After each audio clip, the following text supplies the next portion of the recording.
Shalom pemercaya yang diberkati oleh Tuhan Yesus. Apa kabar di hari ini? Saya percaya semuanya baik.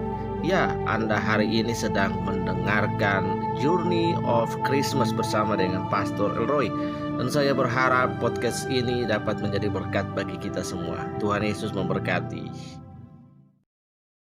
Shalom sahabat yang diberkati oleh Tuhan. Apa kabar di hari ini? Ya, masih bersama dengan saya Pastor Elroy.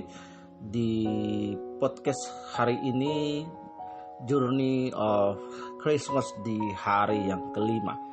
Nah, masih terambil dari Matius pasal yang pertama ayat yang ke-18 yang berkata, kelahiran Yesus Kristus adalah seperti berikut.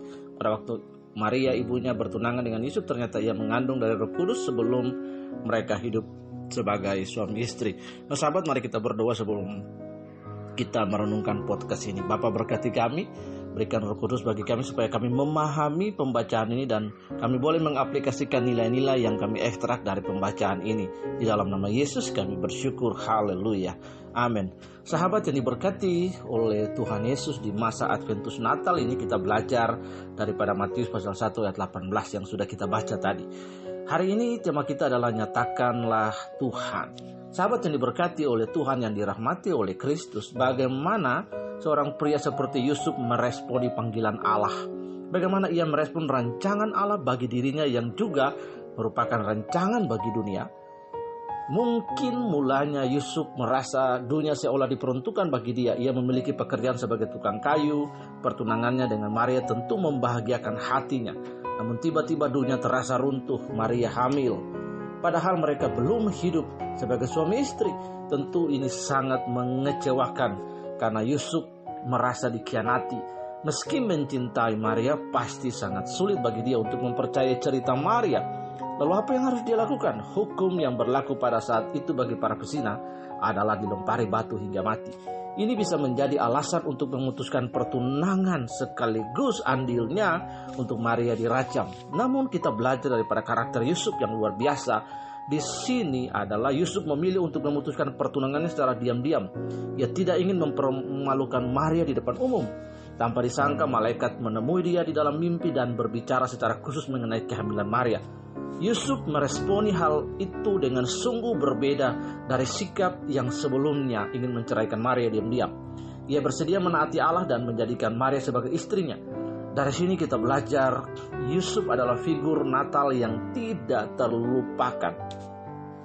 Ia bukan memang pemeran utama, tetapi bukan berarti ia tidak penting. Namun ia membutuhkan campur tangan ilahi sebelum mampu menjalankan peran yang dirancangkan Allah bagi dia.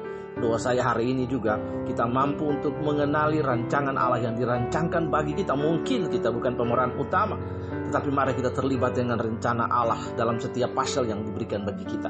Sahabat yang dirahmati oleh kasih karunia, dipakai Allah sebagai alat untuk menggenapkan rencananya seringkali hanya terdengar indah di telinga, tetapi berat untuk dijalankan.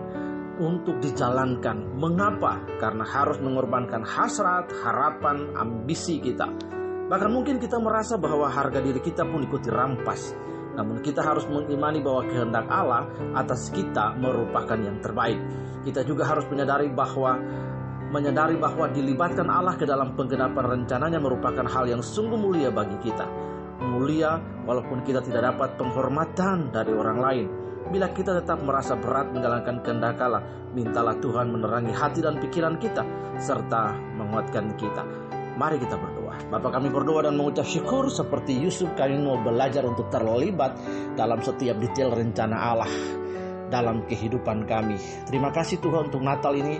Engkau mengizinkan kami belajar daripada kisah Yusuf yang sederhana, namun keterlibatannya dan andilnya dalam kelahiran putra Natal itu sungguh luar biasa. Terima kasih Tuhan, tolong kami dengan pekerjaan-pekerjaan kami. Kami berdoa dan mengucap syukur di tengah-tengah pandemi COVID ini. Homili Natal ini menolong kami untuk terus mempercayai setiap detail rencana Allah dalam hidup kami. Kami bersyukur di dalam nama Tuhan Yesus. Haleluya. Amin. Tuhan Yesus memberkati saudara. Sampai jumpa pada besok hari dengan podcast The Journey of Christmas bersama dengan Pastor Elroy. Tuhan Yesus memberkati. Kyrie eleison. Maranatha.